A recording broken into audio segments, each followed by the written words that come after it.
Zee मराठीवरील Navri Mile हिटलरला ही मालिका सध्या आपल्या हटके कथानक आणि मालिकेतील कलाकारांच्या सहज सुंदर अभिनयाने प्रेक्षकांमध्ये लोकप्रिय आहे।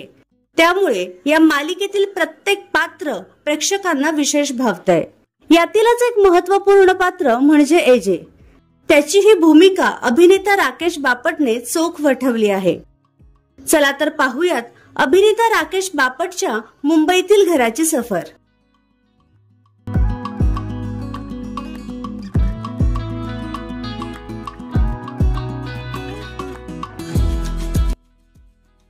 राकेशने आपल्या कम्फर्टनुसार घरातील प्रत्येक कोणा खूप सुंदर सजवला आहे।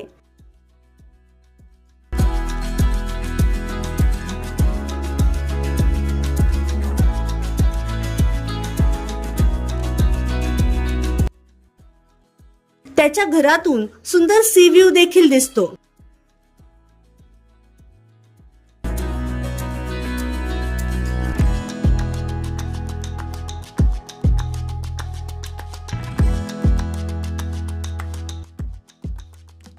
तर असं आहे एजे म्हणजेच अभिनेता राकेश बापटचं मुंबईतलं घर।